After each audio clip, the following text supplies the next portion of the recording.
Good morning, YouTube. It is Saturday morning, March 10th, and as you can see, I'm ready for spring maintenance on my lawn equipment. I've got two lawn mowers, both with Tecumseh engines, one string trimmer, and one leaf blower. It's still a little cool here for working outdoors, but warmer weather will be along soon. I like to use high detergent 30 weight oil. Certainly oil lubricates and prevents wear, but it also helps easy starting, prevents corrosion, keeps engine parts clean and cool, and seals combustion pressures. Modern engine oil also has anti-foaming and friction modifier additives.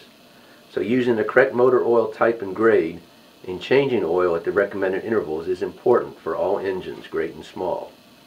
I also have some air filters and spark plugs. The spark plugs are Champion J19 LM, and the gap should be 30 thousandths of an inch, which is 0.762 millimeters. Carburetor cleaner is handy to have.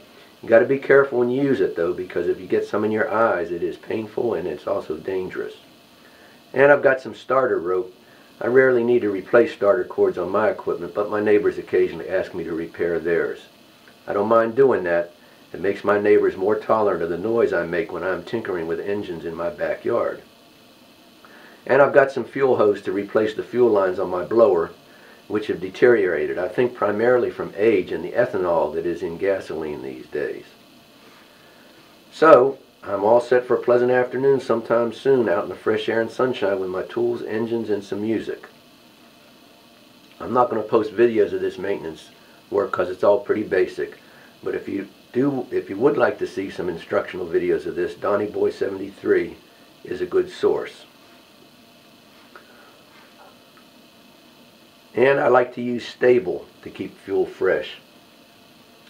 I keep my small engine equipment in a shed, and during the summer it gets hot inside even with the windows open. One summer I noticed that the fuel tank on my string trimmer was leaking, and this is what was happening. With the fuel cap closed normally, heat in the shed was causing pressure in the fuel tank to build up until the seam in the fuel tank opened slightly.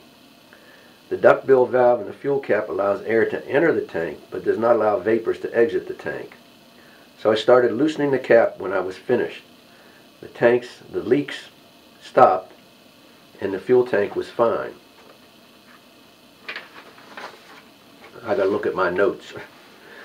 I do have an old 3.5 horsepower Tecumseh horizontal shaft engine, which I'm going to take apart. I'm curious about the internal condition of this engine, since it's been used pretty hard for a number of years. And I'll plan on posting some videos of that when I get going on that project. And I'd like to show you a couple of tools and some things that I find useful, so excuse me while I move the camera a little bit.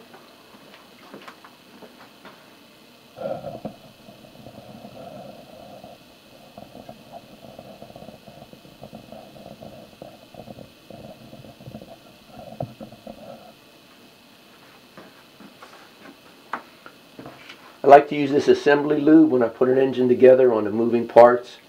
I think it helps when the engine first starts up. It's extreme pressure anti-seize Molygraph engine assembly lube. And a little bit goes a long way. I've had this tube for a long time. And I like to use some anti-seize. This is high temperature anti-seize. I like to use that on exhaust bolts and threaded mufflers. It makes them a lot easier to take apart if you ever have to disassemble them. We've got a couple of torque wrenches. This is a 1/2 inch drive torque wrench. This is a 3/8 inch drive torque wrench. It's important to torque fasteners to their specifications, especially cylinder head bolts and connecting rod bolts. When I was working part-time in small engine work, I had a pretty good sense of how tight to tighten cylinder head bolts, but I always used a torque wrench for the connecting rod bolts. And this 3/8 inch drive is handy to get into torque a connecting rod bolt. This is a deep offset wrench. You can get these in sets, and they're very handy for getting into tight places. This is a socket head wrench. This has a 6-point socket on one end and an open end wrench on the other. And I like this design because this open end wrench grips on 4 sides of the fastener. This is a thin head tappet wrench. This is handy for adjusting tappets, obviously. It's also handy for tightening thin nuts, say for example jam nuts, when you would do that. That's a handy thing to have. These are speeder wrenches or speeder handles. I don't know what they really call them. This is a 1/4 inch drive, and this is a 3/8 inch drive. They're very handy if you have to remove a lot of fasteners. If you loosen the cylinder head bolts, put your socket on one of those, you can remove those bolts very, very quickly, and you can replace them quickly as well. So those are some handy things to have. Here's an engine question you might have some fun with. Thinking about a 4-stroke, 12-cylinder V12 engine. How many complete crankshaft revolutions are needed for 12 cylinders, all 12 cylinders, to fire one time each? And I've noticed that over the past week or so, Engine Lover 1 has added a few videos, and Crank Up Chris has added a few videos to his channel.